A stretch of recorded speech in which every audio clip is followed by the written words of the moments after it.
الحمد لله الأكرم الذي خلق الإنسان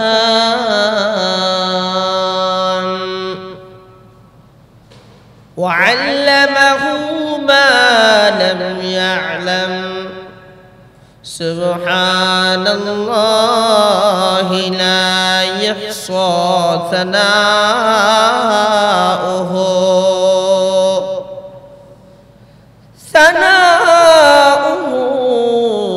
امتنانا على اللسان الذي لا ضد له ولا ند له ولا مثل له ولا مثال له ولا إله إلا هو. أما بعد فأعوذ بالله من الشيطان الرجيم. بسم الله الرحمن الرحيم. لقد سمع الله قول الذين قالوا إن الله فقير ونحن أغنياء.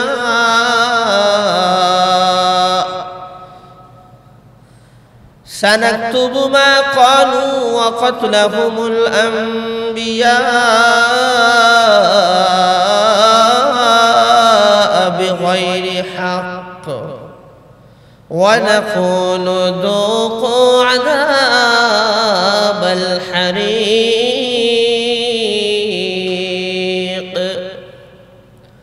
صدق الله العلي العظيم. والصلاة والسلام على سيدنا وسندنا وحبيبنا وشفيعنا ومولانا محمد وعلى آله وأصحابه وبارك وسلم تسليما كثيرا كثيرا. وقال عليه الصلاة والسلام: لا تقوم الساعة حتى يقال في الأرض الله الله، أو كما قال عليه الصلاة والسلام. درود إبراهيم قل يا اللهم صل على محمد وعلى آل محمد كما صليت على إبراهيم وعلى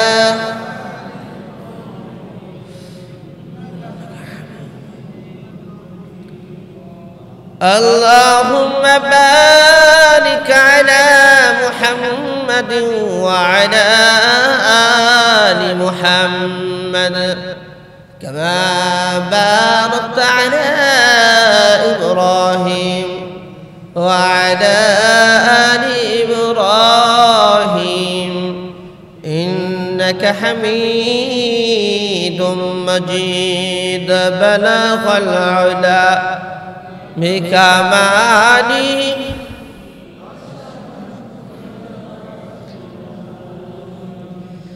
حسنت جميع خصاله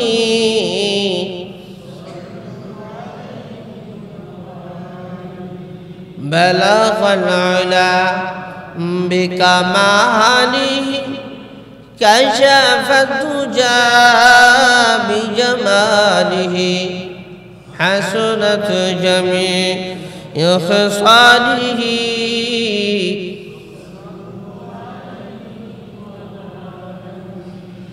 محمد نے آ کر कुफ्र को मिटाया,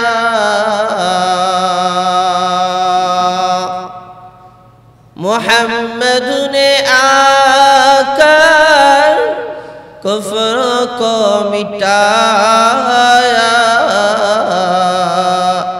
कुफ्र को मिटाकर सदाकत बताया, कुफ्र को मिटाकर सदाकत बताया। दिन की सूरज डूब रही है, दिन की सूरज डूब रही है, हम लोगों के सामने रोज़े महशर क्या जवाब है मुस्तफ़ा के सामने, रोज़े महशर क्या जवाब है मुस्तफ़ा के सामने। बातिल से दबने वाले, बातिल से दबने वाले, ऐ आसमां नहीं हम सबर कर चुका हो इम्तिहा हमारा, सबर कर चुका हो इम्तिहा हमारा। अल्हम्दुलिल्लाह, মহান আল্লাহ রাব্বুল আলামিনের দরবারে কালিমাতুশ শুকর আদায় করছি যে মহান আল্লাহ জাল্লা শানহু আমাদেরকে জুমার দিনে, দোয়া কবুলের দিনে, মুসলমানদের সাপ্তাহিক ঈদের দিনে মসজিদে আসার এবং বসার তৌফিক দিলেন। সেই মহান পরওয়ারদিগারের দরবারে শুকরিয়াতান বলি আলহামদুলিল্লাহ। হুজুর সাল্লাল্লাহু আলাইহি ওয়াসাল্লামের উম্মত হিসেবে আমাদেরকে আল্লাহ জাল্লা শানহু দুনিয়ার জমিনে পাঠালেন, শ্রেষ্ঠ উম্মত বানালেন, সমস্ত নবীদের জন্য হাসরের মাঠে সাক্ষী বানাবেন। এই রকম সৌভাগ্য আল্লাহ তাআলা আমাদেরকে দিলেন। এই জন্য আবারও শুকরিয়াতান বলি আলহামদুলিল্লাহ। আল্লাহ সুবহানাহু ওয়া তাআলা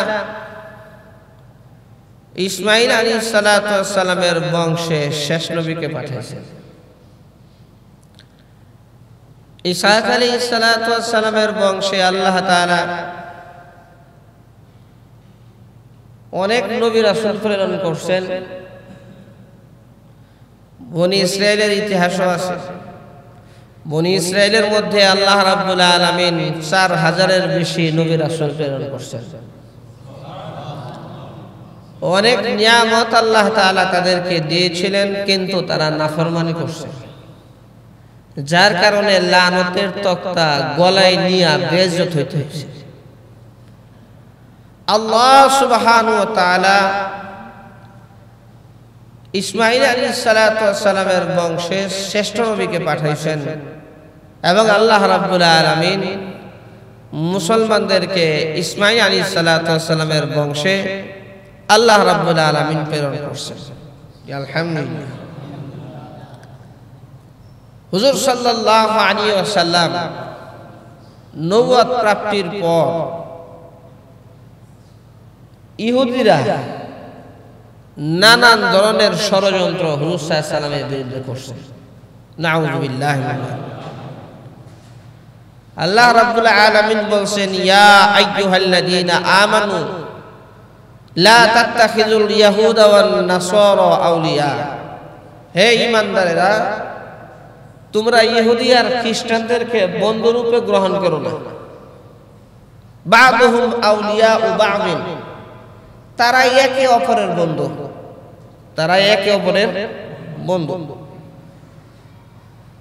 তোমাদের সাথে প্রকাশ্যভাবে বাহ্যিকভাবে যদিও কিনা বন্ধুত্বপূর্ণ সম্পর্ক, সুন্দর সুন্দর কথা বলে, কিন্তু দিল থেকে তারা মুসলমানদের আধিপত্য এটা চায় না, মুসলমানদের শক্তি বাড়ুক এইটা তারা দিল থেকে চায় না। এটা আল্লাহ তাআলা কোরআন শরীফের আয়াত নাজিল করে ফাঁস করে দিয়েছে। আল্লাহ রাব্বুল আলামিন কি মিথ্যা কথা বলবেন? নাউজুবিল্লাহ। আল্লাহ সুবহানাহু ওয়া তাআলা মুমিনদেরকে এই দিক নির্দেশনা দিয়েছেন এবং বলেছেন, ওমাই ইয়াতাওয়াল্লাহুম মিনকুম, তোমাদের কেউ যদি তাদেরকে বন্ধুরূপে গ্রহণ করে তাহলে সেও তাদের অন্তর্ভুক্ত হবে। নাউজুবিল্লাহ, সেও তাদের কি হবে? অন্তর্ভুক্ত হবে। ইন্নাল্লাহা লা ইয়াহদিল কওমাজ যালিমিন, নিশ্চয় আল্লাহ তাআলা জালেম সম্প্রদায়দেরকে হেদায়েত দেন না, রাস্তা দেখান না। হুজুর সাল্লাল্লাহু আলাইহি ওয়াসাল্লামের বিরুদ্ধে ইহুদিরা শত্রুতার বেলায় খুব সোচ্চার ছিল। নাউজুবিল্লাহ। সর্বপ্রথমে মদিনায় যাওয়ার পর হুজুর সাল্লাল্লাহু আলাইহি ওয়াসাল্লামের বিরুদ্ধে বনু কায়নুকার ইহুদিরা তারা দাঁড়ায় গেল, হুজুর সাল্লাল্লাহু আলাইহি ওয়াসাল্লামের সাথে যুদ্ধ করবে। হুজুর সাল্লাল্লাহু আলাইহি ওয়াসাল্লামের সাথে সাহাবায়ে কেরামদের সাথে যুদ্ধে তারা পরাজিত হলো। আল্লাহ রাসূল সাল্লাল্লাহু আলাইহি ওয়াসাল্লাম তাদেরকে মদিনা থেকে বের করে দিলেন। সুবহানাল্লাহ কইবেন না? মদিনা থেকে কি করলেন? বের করে দিলেন। এরপরে আসলো বনু নজির,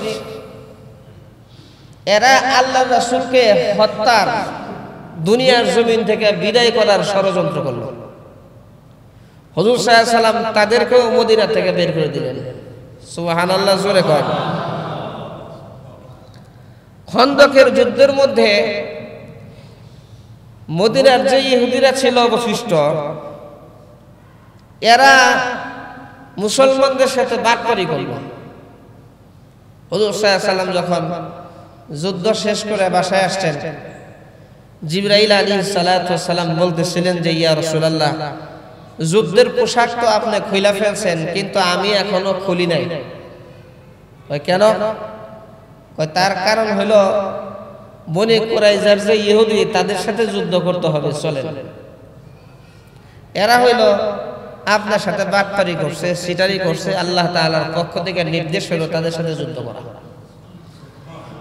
হুজুর সাল্লাল্লাহু আলাইহি ওয়াসাল্লাম তাদের সাথে যুদ্ধ করে মদিনা থেকে বের করে দিলেন এবং হুজুর সাল্লাল্লাহু আলাইহি ওয়াসাল্লাম বলছেন, আমি দুনিয়ার জমিন থেকে বিদায় হয়ে গেলেও ইহুদি যেখানে দেখবা পাইবা, আরব থেকে তাদেরকে বের করে দিবা। সুবহানাল্লাহ বলবেন। এগুলা শুনতে খুব খারাপ লাগতেছে, আল্লাহ রাসূলের কথা। তাহলে বোঝা গেল যে হুজুর সাল্লাল্লাহু আলাইহি ওয়াসাল্লামের সুন্নাহ, হুজুর সাল্লাল্লাহু আলাইহি ওয়াসাল্লামের তরিকা উমর রাদিয়াল্লাহু তাআলা আনহুর আমলে উমর রাদিয়াল্লাহু তাআলা আনহু পরিপূর্ণ বাস্তবায়ন করছেন। ইহুদি যেখানে ছিল একটা একটা করে বাইসা বাইসা তারপরে বের করে দিয়েছে। কারণ এরা হলো ভাইরাস। এরা কি? এরা করোনা ভাইরাসের চাইতে আরো ভয়াবহ ভাইরাস। এরা যেখানে থাকবে, এই জন্য জার্মানির হিটলার ৬০ লক্ষ ইহুদি মারার পরে বলছিল কিছু রাইখা দিয়া, যে আমারে তো তোমরা মনে করলা যে আমি মানবতা বিরোধী কাজ করছি, আমারে তোমরা শত্রু মনে করলা, যারা যারা আমার বিরুদ্ধে লাগছো কিছু ইহুদি রাইখা দিলাম বুঝার জন্য যে ইহুদি কি জিনিস, কত প্রকার এবং কি কি, কিছু রাইখা দিলাম তোমরা বুঝো। ভবিষ্যতে তোমরা বুঝবা যে হিটলার কেন ইহুদি নিধনে সে মেতে উঠেছিল, এটা ভবিষ্যতে তোমরা বুঝবা, কিছু রাইখা দিলাম। দেখেন খেয়াল কইরা, একবারে চতুর্দিকে আরব দেশ, আরবের কলিজার ভিতরে বৈশা ছোট্ট একটা দেশ ইসরায়েল, দখলদার ইসরায়েল, নিজেদের জায়গা জমিও না, আরবের কলিজার মধ্যে বৈশা তারপরে বাইসা বাইসা মুসলিম কান্ট্রিগুলোতে আক্রমণ করতেছে। কথা ঠিক না বেটা? ফিলিস্তিনের উপর কি যে বর্বরতম আক্রমণ, কি যে জুলুম, কি যে অন্যায়, এটা তো আপনারা দেখলেন। এখন তো আর আপনার এমন না যে কিছু দেখা যায় না, বোঝা যায় না, সব দেখাও যায়, সব বোঝাও যায়। এমন বোম মারছে যে ফিলিস্তিনিরা আকাশে পর্যন্ত উঠছে, এরকম অবস্থা হয়েছে। এই সমস্ত ইহুদিরা যতক্ষণ পর্যন্ত বিশ্বযুদ্ধ না বাঁধবে এরা থামবে না। তৃতীয় বিশ্বযুদ্ধ এদের মাধ্যমে দেখবেন বাইরে দেখবে। আর পয়সা এখন আবার ইরানের সাথে, আবার দেখা গেছে আবার পাকিস্তানকে ধরবে, এরকম বাইসা মুসলিম কান্ট্রিগুলাকে তারা টার্গেট করতেছে। যতক্ষণ পর্যন্ত তৃতীয় বিশ্বযুদ্ধ না হবে ততক্ষণ এরা থামবে না। মাথা নষ্ট হয়ে গেছে। আল্লাহ তাআলা বলে দিয়েছেন যে বনি ইসরাইল লানতের তক্তা গলায় দিয়ে আমি আল্লাহ তাআলা তাদেরকে লাঞ্ছনা, তাদের উপরে আমি আল্লাহ রাব্বুল আলামিন গজব দিয়ে ধ্বংস করছি, এবং তারা ভবিষ্যতে আমার রাসূলের বিরুদ্ধাচরণ করবে। নাউযুবিল্লাহ। আল্লাহ রাসূলকে 20 পান করাইছিল যে সেও একজন ইহুদি, দাওয়াত দিয়ে নিয়ে আদর করে তারপরে 20 খাওয়াইছে। নাউযুবিল্লাহ। এরপরও যারা বলে যে ইহুদিদের সাথে সম্পর্ক, ইহুদিদের সাথে বন্ধুত্ব, এরা হলো ইতিহাসের শ্রেষ্ঠ বাটপার, এরাই হলো মুনাফিক, এরাই হলো মুনাফিক। যেখানে আল্লাহ রাসূল সাল্লাল্লাহু আলাইহি ওয়াসাল্লাম তাদের সাথে সম্পর্ক রাখেন নাই, তাদেরকে বের করে দেওয়ার জন্য বলছেন। তো আমি আর আপনি কে? আমি আর আপনি কে? এক ইহুদি আসছে হুজুর সাল্লাল্লাহু আলাইহি ওয়াসাল্লামের কাছে। আল্লাহ রাসূল তো পৃথিবীর শ্রেষ্ঠ মানুষ, যার কোনো তুলনা হয় না। এক ইহুদি আসছে আল্লাহ রাসূলের কাছে যে হে মুহাম্মদ, আপনার সাহাবী আবু বকর আমারে থাপ্পড় মারছে। আপনার সাহাবী আবু বকর আমারে কি মারছে? থাপ্পড় মারছে। হুজুর সাল্লাল্লাহু আলাইহি ওয়াসাল্লাম বললেন, তুমি মনে হয় নাম বলার ক্ষেত্রে একটু ভুল করলা। আমার সাহাবী আবু বকর হলেন ঠান্ডা মানুষ, সে কাউকে কখনো আঘাত করে না, মারে না, কারোর সাথে কোনো খারাপ আচরণ করে না, গরম হয় না। নাম বলার ক্ষেত্রে মনে হয় তুমি ভুল করলা, লোকটা মনে হয় আবু বকর না, লোকটা উমর হইতে পারে। কয় না, লোকটা আবু বকর, আমি আবু বকরও চিনি, উমরও চিনি, লোকটা আবু বকরই। কয় না, ভালো মতো চিন্তা ভাবনা করে বলো। আল্লাহ রাসূলের বিশ্বাস হইতেছিল না, ভালো মতো চিন্তা ভাবনা করে বলো, তুমি কি ভালো মতো চিনো লোকটা কে? কয় এরকম এরকম গঠন, লোকটা তো আবু বকর। হুজুর সাল্লাল্লাহু আলাইহি ওয়াসাল্লাম বললেন, তাহলে আবু বকরকে ডাকা। আবু বকরকে ডাকা হইল, খবর দেওয়া হইল। হযরত আবু বকর রাদিয়াল্লাহু তাআলা আনহু আসলেন। আসার পরে দেখে যে ইহুদিকে হযরত আবু বকর সর মারছেন, ওই ইহুদি আবার আল্লাহ রাসূলের কাছে বসা।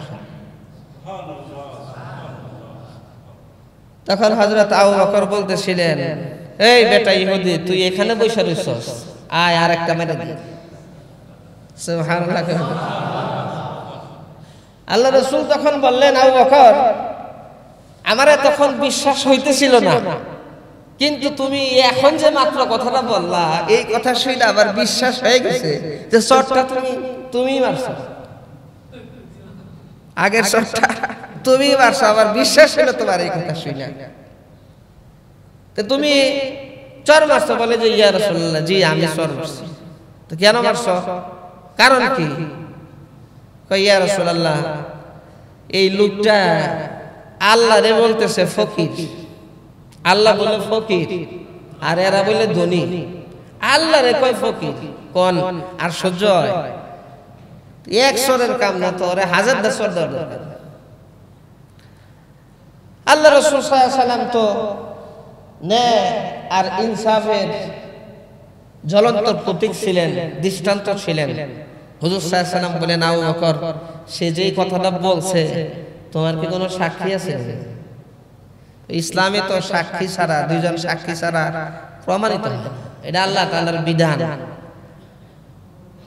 কই ইয়া রাসূলুল্লাহ, আমার কোনো সাক্ষী নাই, চর মারার সময় কেউ ছিল না, সে কথা বলার সময় কেউ ছিল না, আর তার জাতি গোষ্ঠীর লোকেরা দুই একজন থাইকে থাকলেও আমার পক্ষে সাক্ষী দিবে না, আমার বিপক্ষে সাক্ষী দিবে, আমার কোনো সাক্ষী নাই। আমার সাক্ষী একমাত্র আল্লাহ সুবহানাহু ওয়া তাআলা। হুজুর সাল্লাল্লাহু আলাইহি ওয়াসাল্লাম যখন বললেন আবু বকর সাক্ষী যদি না থাকে তাহলে তাকে তুমি যেইভাবে সর মারছো তোমাকেও সে সেইভাবে সর মারবে, এটা হলো বিধান, সমান সমান। সাক্ষী যেহেতু নাই তাহলে মারুক, সমস্যা নাই, আপনার ফায়সালা শিরোধার্য, আপনি যেটা বলবেন। তো ইহুদি তো খুব খুশি, হযরত আবু বকরের মতো মানুষকে চর মারবে, এটা খুব খুশি। আমনে জিবরাইল আলাইহিস সালাতু ওয়াস সালাম আয়েশা বলতেছেন, ইয়া রাসূলুল্লাহ থামেন, ইহুদিকে থামতে বলেন, আল্লাহ পাকের পক্ষ থেকে আল্লাহ নিজে ফয়সালা করে দিয়েছেন। আরো জোরে কন্যা সুবহানাল্লাহ। লাকাদ সামিআ আল্লাহু কাওলাল্লাযীনা ক্বালু ইন্নাল্লাহা ফাকীরু ওয়া নাহনু আগনিয়া।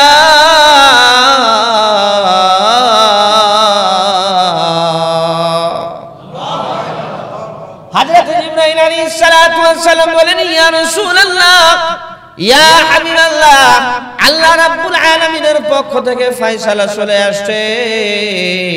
আল্লাহ রাব্বুল আলামিন নিজে আবু বকরের পক্ষে সাক্ষী দিচ্ছেন।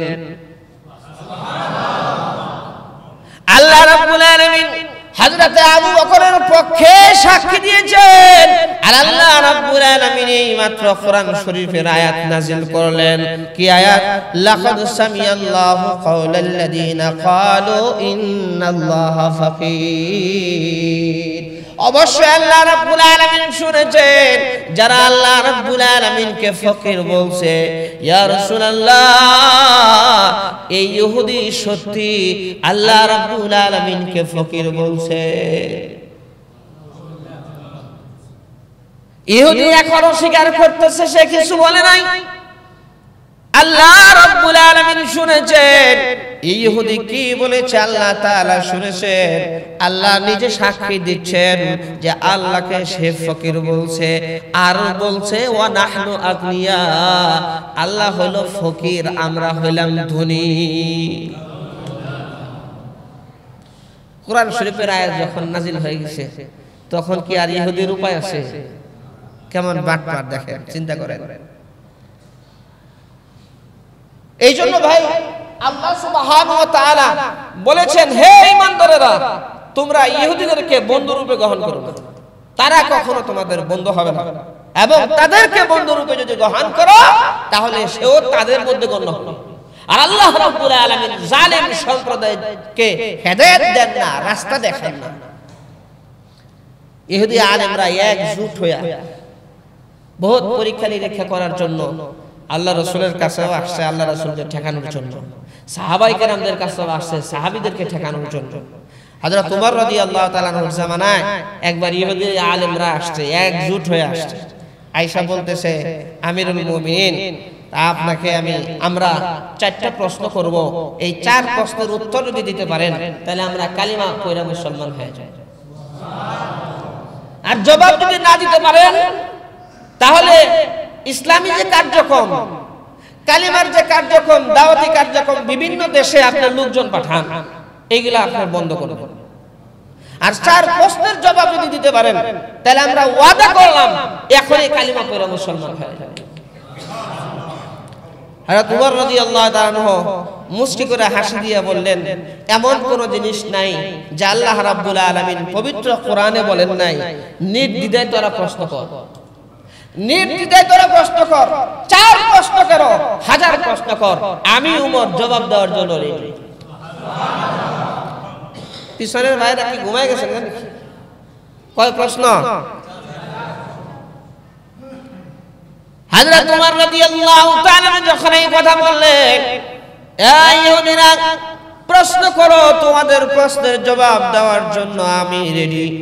তখন ইহুদি আলেমরা একে একে প্রশ্ন করে, দীর্ঘদিন গবেষণা করার পরে তারা প্রশ্নগুলা সাজাইছে সুন্দর মতো, যাতে কোনোভাবে কোনোভাবেই যাতে জবাব না দিতে পারে, তারা অত্যন্ত গবেষণা করে চিন্তা ভাবনা করে বের করেছে 4টা প্রশ্ন। 4 প্রশ্ন খুব জটিল প্রশ্ন। এই 4 প্রশ্নের জবাব দেওয়া এটা 4টাখানি কথা না। 1 নম্বর প্রশ্ন হইল, ও আমিরুল মুমিনিন, আপনি বলেন পৃথিবীর এমন কোন জায়গা আছে যেই জায়গায় সূর্যের আলো একবারই পড়েছে, এর পরে আর পরেও নাই, আর কিয়ামতের আগ পর্যন্ত সূর্যের আলো সেইখানে পড়বেও না? প্রথম প্রশ্ন হলো, পৃথিবীর এমন কোন জায়গা যেই জায়গায় সূর্যের আলো একবারই পড়ছে আর এর পরে পরেও নাই, কিয়ামতের আগ পর্যন্ত আর পড়বেও না? কেমন জটিল প্রশ্ন! কোন জায়গা বারবার বলতেছে, আবার জিজ্ঞেস করতে পারি আপনাদেরকে যে বলেন তো 1 নম্বর প্রশ্ন কি, 2 নম্বর প্রশ্ন কি, 3 নম্বর প্রশ্ন কি, 4 নম্বর প্রশ্ন কি, আবার জিজ্ঞেস করতে পারি। আসলেন, শুনে গেলেন গা, কিছু মনে রাখলেন না, তাহলে তো হয় না। 1 নম্বর প্রশ্ন হলো, পৃথিবীর কোন সেই জায়গা যেখানে সূর্যের আলো একবারই পড়েছে, এরপরে আর পরেও নাই, কিয়ামতের আগ পর্যন্ত আর পড়বেও না? 2 নম্বর প্রশ্ন, কোন সেই 2 ভাই যে 2 ভাইয়ের একই দিনে, একই তারিখে, একই সময়ে, একই সপ্তাহে, একই মাস, একই বছরে জন্ম, কিন্তু ইন্তেকালের সময় এক ভাই আরেক ভাইয়ের চাইতে 100 বছরের বড়? কোন সেই 2 ভাই যমজ, অথচ মওতের সময় 100 বছরের পার্থক্য? কোন সেই 2 ভাই? হযরত ওমর রাদিয়াল্লাহু তাআলা আনহু বলেন, আচ্ছা আরো বলো। নেক্সট যে কোশ্চেন আসে করো। এবার 3 নম্বরের প্রশ্ন ইহুদিরা করলো, সেটি হচ্ছে, কোন সেই কবর যে কবরও জিন্দা আর কবরের বাসিন্দা যে আছে ও জিন্দা, কবর আবার তার বাসিন্দাকে লইয়া, ওই কবরবাসীকে লইয়া আবার ঘোরাফেরা করে? কি আশ্চর্য প্রশ্ন! আর 4 নম্বর প্রশ্ন হলো, কোন সেই জেলখানা যেই জেলখানার কয়েদির মুখ দিয়া খাওয়া পান করা সবই নিষেধ? মুখ দিয়ে খাওয়া পান করা সবই নিষেধ, কিন্তু ওই জেলখানার কয়েদি জীবিত, সুস্থ। এই হলো 4টা প্রশ্ন। কয়টা প্রশ্ন? তারা কয়টা প্রশ্ন করছে? হযরত আব্দুল্লাহ ইবনে আব্বাস রাদিয়াল্লাহু তাআলা আনহু হুজুর সাল্লাল্লাহু আলাইহি ওয়াসাল্লামের আপন চাচাতো ভাই, যার জন্য হুজুর সাল্লাল্লাহু আলাইহি ওয়াসাল্লাম দোয়া করছেন, আল্লাহুম্মা আল্লিমুল হিকমাতা ওয়াল কুরআন, আল্লাহ আব্দুল্লাহকে তুমি কোরআন আর হিকমত শিখায় দাও। আর জোরে কন্যা সুবহানাল্লাহ। এর প্রয়োজন মনে করি না, আমার মতো ছোট্ট মানুষই যথেষ্ট। আপনি যদি অনুমতি দিতেন 4 প্রশ্নের জবাব আমি দিয়ে দিতাম। ইহুদি আলেমরা তো আশ্চর্য হয়ে গেছে, কয় কি আমরা মাসকে মাস গবেষণা করে জটিল প্রশ্ন বের করলাম, আর এই ছোট্ট মানুষ বলে সব জবাব দিয়ে দিল, কয় কি, বলে কি? আর তোমার রাদিয়াল্লাহু তাআলা আনহু বলেন, ঠিক আছে তাহলে তুমি জবাব দিয়ে দাও, তুমি জবাব দিয়ে দাও। 1 নম্বর প্রশ্ন কি বলেন? বলে গেছেন, সূর্যের আলো। পৃথিবীর কোন সেই জায়গা যে জায়গায় সূর্যের আলো একবারই পড়েছে, এরপরে আর পরেও নাই, কিয়ামতের আগ পর্যন্ত আর পড়বেও না? আর 2 নম্বর, কোন সেই 2 ভাই যে 2 ভাই একই দিনে একই সময়ে জন্ম, কিন্তু ইন্তেকালের সময় 100 বছরের পার্থক্য? আর 3 নম্বর প্রশ্ন, কোন সেই কবর, কবরও জিন্দা, কবরের বাসিন্দাও জিন্দা, আবার ঘোরাফেরা করে? আর 4 নম্বর প্রশ্ন, কোন সেই জেলখানা, জেলখানার যে কয়েদি আছে তার মুখ দিয়ে খাওয়া পান করা নিষেধ, এরপরও সে জীবিত এবং সুস্থ? হযরত আব্দুল্লাহ ইবনে আব্বাস রাদিয়াল্লাহু তাআলা বলেন, ও ইহুদি আলেমরা শুনো, এক নম্বর প্রশ্ন তোমাদের যেটি ছিল, কোন সেই জায়গা যে জায়গায় সূর্যের আলো একবারই পড়েছে, কিয়ামতের আগ পর্যন্ত আর পড়বেও না, আর এই পর্যন্ত পড়েও নাই। ওই জায়গার নাম হলো হযরত মুসা আলাইহিস সালাতু ওয়াস সালাম তার 6 লক্ষ উম্মত নিয়ে লোহিত সাগরের কিনারে যখন আসলেন, মুসা আলাইহিস সালাতু ওয়াস সালামের হাতের লাঠি দিয়ে যখন আঘাত করলেন, পানি তখন ভাগ হয়ে 12টি রাস্তা হয়ে গেল। ওই 12টি রাস্তার মধ্যে সূর্যের আলো ওই দিনে পড়েছিল, ইয়ার পরে আর পরেও নাই, কিয়ামতের আগ পর্যন্ত আর পড়বেও না। আর জোরে কোন সুবহানাল্লাহ, আরে আল্লাহু আকবার। ওই জায়গা এই যে পানি মিলিত হয়েছে, মুসা আলাইহিস সালাম চলে যাওয়ার পরে এই ফেরাউন যখন ফেরাউনের বাহিনী সহ সেখানে ঢুকছে, আর আপনি সাগরের মাঝখানে যখন গেছে, পানি মিলিত হয়ে গেছে, আজও মিলিত হয়েছে, কালো মিলিত হয়েছে, এরপরে কিন্তু আপনার সেখানে সূর্যের আলো পড়েও নাই, আর কিয়ামতের আগ পর্যন্ত পড়বেও না, কিয়ামতের আগ পর্যন্ত পড়বেও না। এই হলো এক নম্বর প্রশ্নের জবাব। উত্তর ঠিক আছে কিনা বলো। ইহুদি আলেমরা বলতেছে হ্যাঁ রাইট, 100% ঠিক আছে, কোনো সমস্যা নেই। এরপরে 2 নম্বর প্রশ্ন তোমাদের, কোন সেই 2 ভাই যেই 2 ভাই একই দিনে একই সময়ে জন্মগ্রহণ করেছেন, কিন্তু ইন্তেকালের সময় 100 বছরের পার্থক্য। ওই 2 ভাইয়ের নাম হলো, একজনের নাম হলো উজাইর আলাইহিস সালাতু ওয়াস সালাম, আরেকজনের নাম হলো উজায়েজ আলাইহিস সালাতু ওয়াস সালাম। উজাইর আর উজায়েজ 2 ভাই জমজ, একই দিনে একই সময়ে জন্ম, কিন্তু মৌতের সময় 100 বছরের পার্থক্য। কেমনে? হযরত উজাইর আলাইহিস সালাতু ওয়াস সালাম বাইতুল মুকাদ্দাস এলাকা দিয়ে যাচ্ছিলেন, তখন দেখেন বাইতুল মুকাদ্দাস এলাকার মধ্যে ঝড় তুফান হয়েছে, গাছপালা পড়ে গেছে, মানুষ, গরু, ছাগল, পশু পাখিও মারা গেছে, ভয়াবহ অবস্থা। উজাইর আলাইহিস সালাতু ওয়াস সালাম বলতেছিলেন, আল্লাহ এই যে মানুষগুলা মারা গেল, প্রাণীগুলা মারা গেল, লন্ডভন্ড হয়ে গেল, আল্লাহ মওতের পরে আপনি আবার জিন্দা করবেন কেমনে, জীবিত করবেন কেমনে? আল্লাহ রাব্বুল আলামিন বলেন, উজাইর তোমার কি বিশ্বাস হয় না? আল্লাহ বিশ্বাস হয়, কিন্তু চোখে দেখলে একটু শান্তি লাগে আর কি। সুবহানাল্লাহ। আল্লাহ রাব্বুল আলামিন হযরত আজরাইল আলাইহিস সালাতু ওয়াস সালামকে বলেন, ও আজরাইল যা উজাইরের জান কবজ করে নে। উজাইরের জান কবজ করে নেওয়া হলো।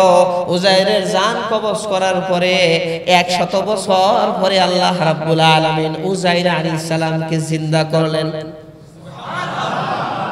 100 বছর পরে যখন জিন্দা করলেন, যখন ওনার জান কবজ করা হয় 33 বছর বয়স ছিল। আবার 100 বছর পরে যখন জিন্দা করছেন, তখনও 33 বছরের জওয়ান, কোনো পরিবর্তন নাই। হযরত উজাইর আলাইহিস সালাতু ওয়াস সালামকে আল্লাহ রাব্বুল আলামিন দেখে দেখে বলেন, উজাইর কয়দিন অবস্থান করলা? আল্লাহ একদিন বা একদিনের চাইতে একটু কম।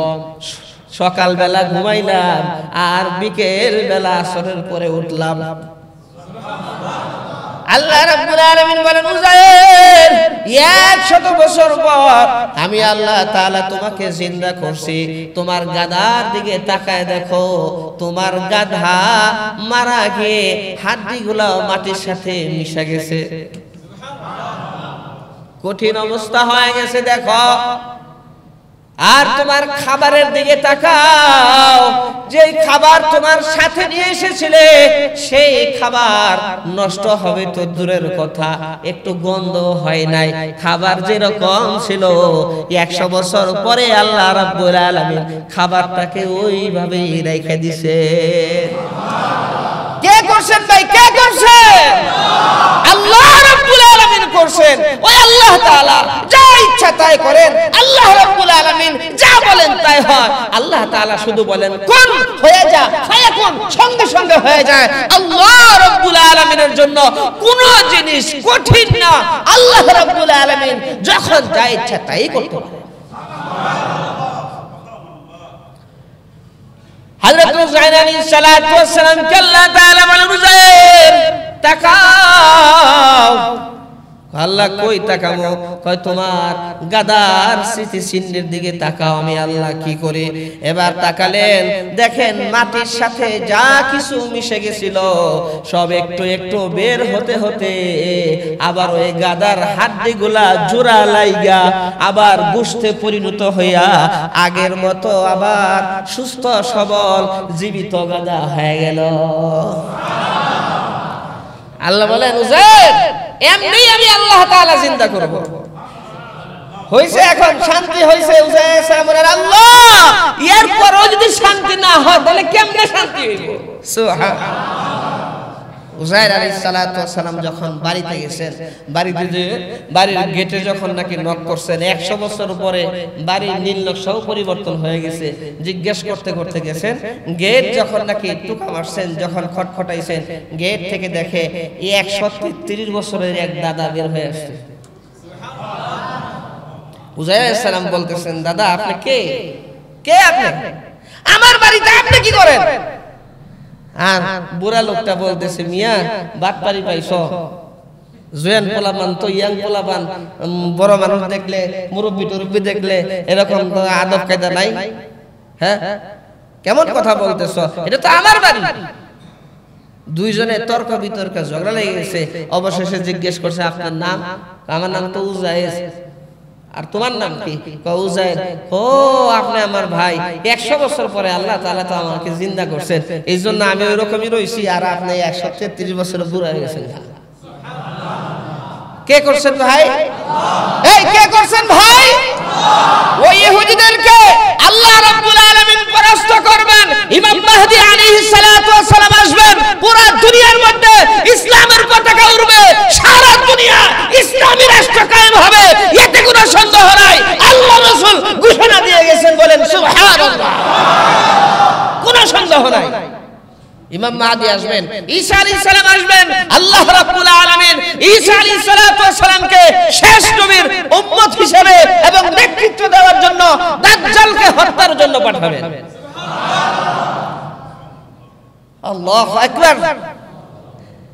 ভাই প্রশ্নের যে জবাব, তোমরা যে প্রশ্ন করেছিলে কোন সেই দুই ভাই একই দিনে একই সময়ে জন্ম, ইন্তেকালের সময় 100 বছরের পার্থক্য পাইছো? সেই দুই ভাই হলো উযাইর আর উযাইর আলাইহিস সালাম। ইহুদি আলেমরা বলতেছিল হ্যাঁ পাইছি, আর তাদের চেহারা কালো হয়ে যেতেছিল, যে উত্তরগুলো তো হয়ে যেতেছে। আর 3 নম্বর প্রশ্ন কি ছিল? কোন সেই কবর যেই কবরও জিন্দা আর কবরের বাসিন্দাও জিন্দা, কবর আর তার কবরের বাসিন্দাকে নিয়ে ঘোরাফেরা করে কারে? বেককলের গাঠি, তোরা যে প্রশ্ন করছস প্রশ্নের ধরনই তো সুন্দর না। এরপরে জবাব দিয়ে দেই, ওই প্রশ্নের জবাব হলো ইউনূস আলাইহিস সালাতু ওয়াস সালাম উনি যে মাছের পেটে গিয়েছিলেন, মাছটা হলো কবর, ইউনূস আলাইহিস সালাম সেই কবরের বাসিন্দা। মাছের পেটে গিয়ে কেউ জিন্দা থাকতে পারে না, কিন্তু আল্লাহ সুবহানাহু ওয়া তাআলা ইউনূস আলাইহিস সালাতু ওয়াস সালাম যখন মাছের পেটে গেলেন, লা ইলাহা ইল্লা আনতা সুবহানাকা ইন্নী কুনতু মিনাজ জালিমিন পড়তে আরম্ভ করলেন। আল্লাহ সুবহানাহু ওয়া তাআলা একজন ফেরেশতা মাছের পেটে পাঠিয়ে দিলেন। ইউনূস আলাইহিস সালামের সঙ্গী হিসাবে একজন ফেরেশতা আল্লাহ তাআলা পাঠিয়ে দিয়েছেন। আল্লাহ রাব্বুল আলামিন যখন একজন ফেরেশতা পাঠালেন, ইউনূস আলাইহিস সালাম মাছের পেট থেকে দেখেন বাইরে যে মাছগুলো আছে, আল্লাহ তাআলার সৃষ্টিগুলো আছে, মাছের পেটে বৈশা সব কিছু দেখা যায়। গ্লাসের মতো বানাই দিয়েছেন আল্লাহ তাআলা। সুবহানাল্লাহ। ইউনূস আলাইহিস সালামের কানে এক আজীব আর গরীব আওয়াজ আসতেছিল। তখন ইউনূস আলাইহিস সালাম ফেরেশতাকে জিজ্ঞেস করলেন, ফেরেশতা শোনো শোনো, এই যে আমি আওয়াজ পাইতেছি, এই আওয়াজ কিসের আওয়াজ? তখন ফেরেশতা বলতেছে, হে আল্লাহর নবী ইউনূস শুনেন, সাগরের নিচে যে মাছেরা আছে, সাগরের নিচে যে পাথর আছে, এগুলো আল্লাহ রাব্বুল আলামিনের জিকির করতেছে, সেই জিকিরের আওয়াজ আপনার কানে আসতেছে। সব কিছু আল্লাহর জিকির করে, নাচে আল্লাহর জিকির করে, গাছে আল্লাহর জিকির করে, পাথরে আল্লাহর জিকির করে, আল্লাহর জিকির জমিনও করে, আসমানেও করে, সমস্ত মাখলুক আল্লাহর জিকির করে। কিন্তু আমরা মানুষ, আমরা গাফেল, আল্লাহ রাব্বুল আলামিনের জিকির করি না, আল্লাহকে স্মরণ করি না। আল্লাহর নবী, বিশ্ব নবী বলেছেন, শোনো শোনো, আল্লাহর আযাব থেকে সবচাইতে বেশি বাঁচায় হইল আল্লাহ রাব্বুল আলামিনের জিকির। আল্লাহর জিকির, আল্লাহ রাব্বুল আলামিনের স্মরণ আল্লাহ রাব্বুল আলামিনের আযাব থেকে সবচাইতে বেশি বাঁচায় এমন একটা আমল যেটা সবচাইতে বেশি আল্লাহর আযাব থেকে বাঁচায়, আগুন থেকে বাঁচায়, সেটা হলো আল্লাহ তাআলার জিকির। ইহুদি আলেমরা শুনো, তোমাদের 3 নম্বর প্রশ্নের জবাব। কোন সেই কবর যেই কবরও জিন্দা, যেই কবরের বাসিন্দাও জিন্দা? ওই কবর হলো ইউনূস আলাইহিস সালাতু ওয়াস সালামের মাছের পেটের কবর। আর ওই কবরের বাসিন্দা হলো ইউনূস আলাইহিস সালাম। কবর তার বাসিন্দাকে নিয়ে ঘোরাফেরা করে, মাছ এই জীবিত অবস্থায় ঘোরাফেরা করতেছিল। ইউনূস আলাইহিস সালাম জিন্দা, মাছও জিন্দা। আল্লাহ রাব্বুল আলামিন ফেরেশতা সঙ্গী হিসেবে ইউনূস আলাইহিস সালাতু ওয়াস সালামের সাথে দিয়েছিলেন। 40 দিন পর ইউনূস আলাইহিস সালাতু ওয়াস সালামকে মাছ উগরায় ফেলে দেয়। সর্বপ্রথমে ইউনূস আলাইহিস সালাতু ওয়াস সালামকে যখন নাকি এই মাছে ফেলে দেয়, যেখানে ফেলে দেয় সেখানে ইউনূস আলাইহিস সালাতু ওয়াস সালাম একটি লাউ গাছ দেখতে পান। সর্বপ্রথম লাউ ভক্ষণ করেন। সুবহানাল্লাহ। হুজুর সাল্লাল্লাহু আলাইহি ওয়াসাল্লামের কাছে লাউ খুব পছন্দ ছিল। হুজুর সাল্লাল্লাহু আলাইহি ওয়াসাল্লাম লাউ খাইতে খুব পছন্দ করতেন। লাউ ছিলেন না? হুজুর সাল্লাল্লাহু আলাইহি ওয়াসাল্লাম লাউ খাইতে খুব পছন্দ করতেন। হুজুর সাল্লাল্লাহু আলাইহি ওয়াসাল্লাম গোশত খাইতে পছন্দ করতেন, লাউ খাইতে পছন্দ করতেন। আল্লাহ রাসূলের পছন্দের তালিকা এগুলো। হে ইহুদি আলেমরা, তোমরা কি তোমাদের প্রশ্নের জবাব পেয়েছো? বলে যে হ্যাঁ পাইছি। পাইছি তো আসতে পাও নাই, মন মতো হয় নাই না, হইছে।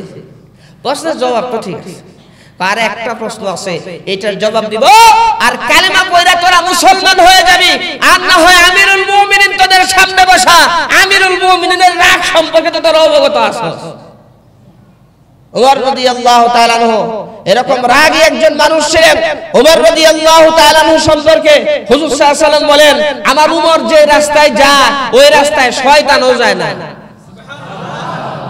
আর রাসূলে কন্না সুবহানাল্লাহ। হযরত আব্দুল্লাহ ইবনে আব্বাস রাদিয়াল্লাহু তাআলা আনহু বলেন, তোমাদের 4 নম্বর প্রশ্ন হলো, কোন সেই জেলখানা যেই জেলখানার কয়েদির মুখ দিয়ে খাওয়া নিষেধ, পান করা নিষেধ, এরপরও সেই কয়েদি জীবিত এবং সুস্থ? ওই জেলখানার নাম হইল মায়ের পেটের জেলখানা। মায়ের পেটের জেলখানার ভিতরে বাচ্চা মুখ দিয়ে খাওয়া এবং পান করা সম্পূর্ণ নিষেধ। মুখ দিয়ে খাইতে পারে না, মুখ দিয়ে পান করতে পারে না। 10 মাস 10 দিন মার পেটের ভিতর থাকে।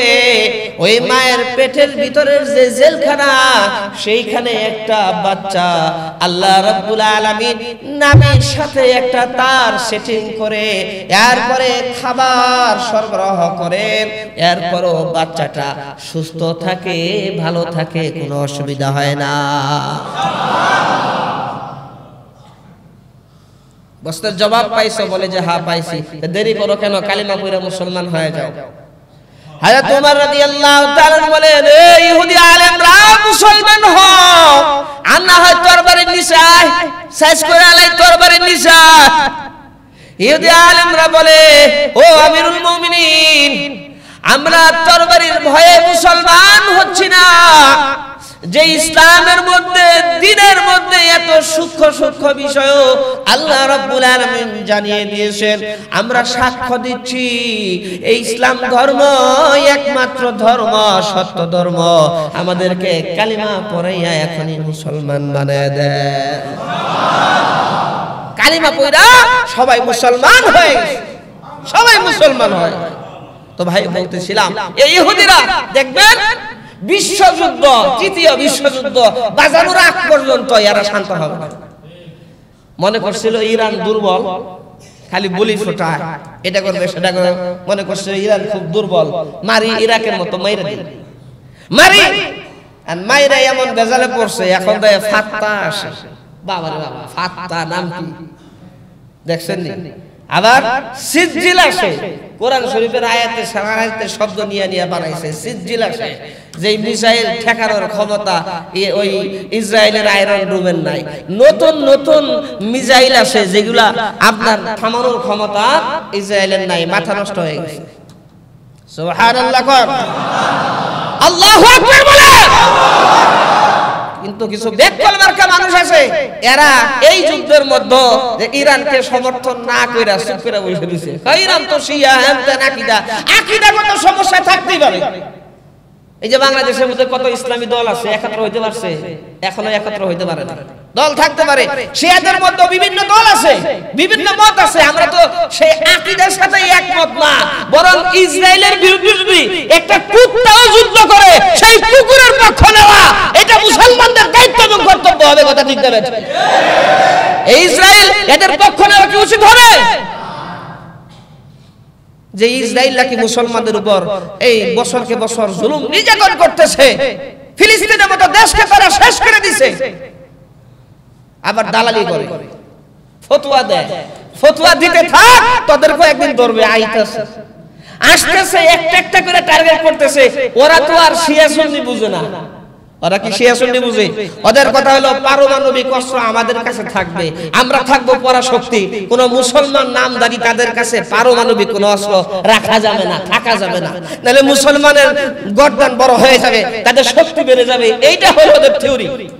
ওদের কাছে পারমাণবিক অস্ত্র থাকতে কোনো সমস্যা নাই, কিন্তু মুসলমানের কাছে থাকলেই সমস্যা, মুসলমানের কাছে থাকলেই অসুবিধা, মুসলমানের কাছে থাকলেই ভেজা। কথা ঠিক দেবে? ঠিক। হুজুর সাল্লাল্লাহু আলাইহি ওয়াসাল্লাম এই জন্য ভবিষ্যৎবাণী করছেন, খোরাসানের দিক থেকে কালো পতাকাবাহী এক জামাত বের হবে, এক দল বের হবে, তারা হকের পথে যুদ্ধ করবে, আল্লাহর দ্বীন, আল্লাহর জমিনে কায়েম করার জন্য তারা নামবে এবং তাদেরকে কেউ থামাতে পারবে না।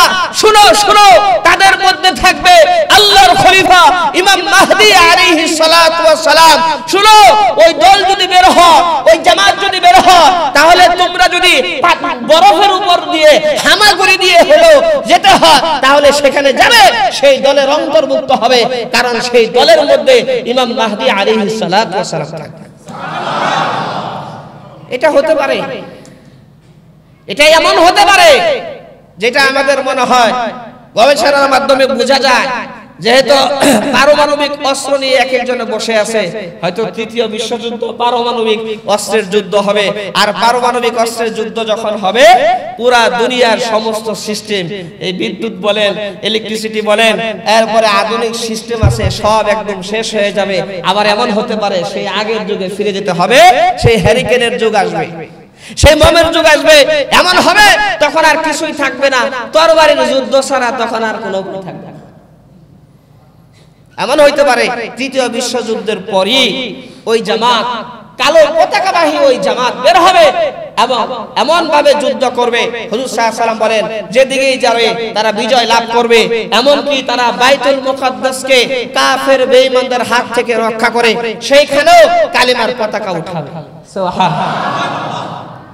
এখন বাইতুল মুকাদ্দাস কাদের দখলে? ইসরায়েলের দখলে। তো কাফেরদের হাতে তো আছেই। দেখেন মিলে কিনা? এখন তো মুসলমানদের হাতে নাই, এখন তো ওদের হাতে। তো মনে হইতেছে যে সময় আর বেশি দূরে না, এটা আল্লাহ তাআলাই ভালো জানেন, কিন্তু মনে হইতেছে, বোঝা যাইতেছে কিয়ামতের অনেক আলামত তো প্রকাশ পেয়ে কি মনে হইতেছে এরকম হতে পারে। কারণ আমরা আল্লাহ তাআলার এই দুনিয়া ধ্বংস করার জন্য, ধ্বংস লীলা চালানোর জন্য, মানুষ হত্যা করার জন্য এমন এমন বোম আমরা বানাইছি, পারমাণবিক অস্ত্র বানাইছি, যে এক পারমাণবিক অস্ত্র মারলে একটা দেশ ধ্বংস হওয়ার জন্য যথেষ্ট। আল্লাহ তাআলা বলছেন, স্থলে আর জলে যত বিপর্যয় ঘটবে তোমাদের হাতের কামাই। আমি আল্লাহ তাআলা তো দিছিলাম, কি তোমরা যদি নিজের হাতে নষ্ট করো, নিজের হাতে যদি তোমরা শেষ করো, এই পারমাণবিক যুদ্ধ যদি হয়, তাহলে কি ভয়াবহ অবস্থা হবে দুনিয়া পৃথিবীতে। তো পৃথিবীর যত পারমাণবিক অস্ত্র আছে, পারমাণবিক অস্ত্রের 90% হইল আমেরিকা আর রাশিয়ার কাছে। এদের কাছে থাকবে কোনো অসুবিধা নাই, খুব জায়েজ। নিজের কাছে আরাম, আর অন্যের কাছে, মুসলমানদের কাছে রাখা হইল হারাম।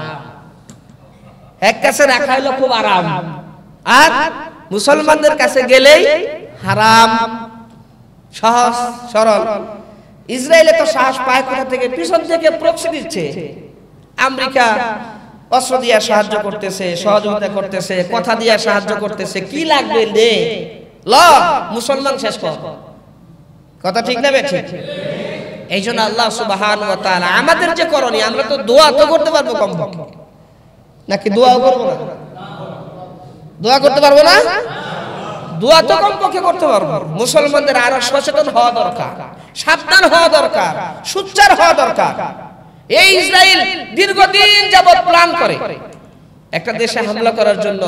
ইরানে মুসাদের একজন নারী সদস্য পাওয়া গেছে। মুসাদ, হ্যাঁ, এই মুসাদের এই নারী সদস্য, ইসরায়েলের গোয়েন্দা সংস্থা মুসাদ পৃথিবীর মধ্যে নাম করা। দেখেন, এই নারী সদস্য ইরান গেছে, সে মুসলমান হইছে, হিজাব পরছে, নামাজ পড়ছে, তাদের সাথে মিশছে, সেনাবাহিনী বলেন, তারপর রাজনীতিক বলেন, রাজনীতিবিদদের সাথে, তারপরে সেনাবাহিনীর ঊর্ধ্বতন কর্মকর্তাদের সাথে মিশছে।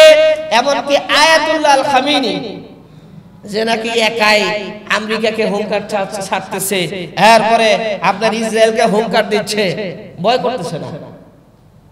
আল্লাহু আকবার বলেন। কাউকে কোনো পরোয়া করতেছে না। আমার তো ৮৬ বছর বয়স হয়ে গেছে, আমার এক পা তো কবরে গেছে, আমাকে যদি তোমরা মারো, আমাকে তোমরা শহীদ করে দাও, এই যুদ্ধ বন্ধ হবে না। এই যুদ্ধ করতেছে হলো ইরানের নওজওয়ানরা। সুবহানাল্লাহ। আয়াতুল্লাহ আল খামেনি পর্যন্ত সেই মহিলা, সেই মুসাদের সেই গোয়েন্দা গেছে। এবং সবচেয়ে ভয়াবহ তথ্য হলো যে আপনার রাজনীতিবিদ এবং সেনাবাহিনীর ঊর্ধ্বতন কর্মকর্তা যারা আছে, তাদের স্ত্রীদের সাথে এই মহিলা মিশছে এবং তাদের কাছ থেকে তথ্য নিছে। আপা, আপনার স্বামী কই গেছে, সে বাসায় কখন আসবে, এবার তথ্য নিয়ে সম্পূর্ণ রেকর্ড কইরা ইসরায়েলের মুসাদের গোয়েন্দা সংস্থার কাছে দিছে। এরপরেই যখন নাকি আপনার ইরানের মধ্যে কিছুদিন আগে হামলা হইলো এবং বড় বড় ঊর্ধ্বতন কর্মকর্তা হত্যা করা হলো, এরপরে সে যখন টের পাইছে এখন তো ধরা খায়া যাব, আস্তে আস্তে বের হবে, সে তখন উদাও হয়ে গেছে, সে নাই। এইভাবে ইহুদিরা মুসলমানদের বিরুদ্ধে যুগে যুগে গভীর ষড়যন্ত্রে তারা লিপ্ত। মুসলমানদের আরো সাবধান, আরো সচেতন হওয়া দরকার। আল্লাহ সুবহানাহু ওয়া তাআলা আমাদেরকে মনে রাখার তৌফিক দেন। সবাই বলি আমিন। আরো জোরে বলেন আমিন।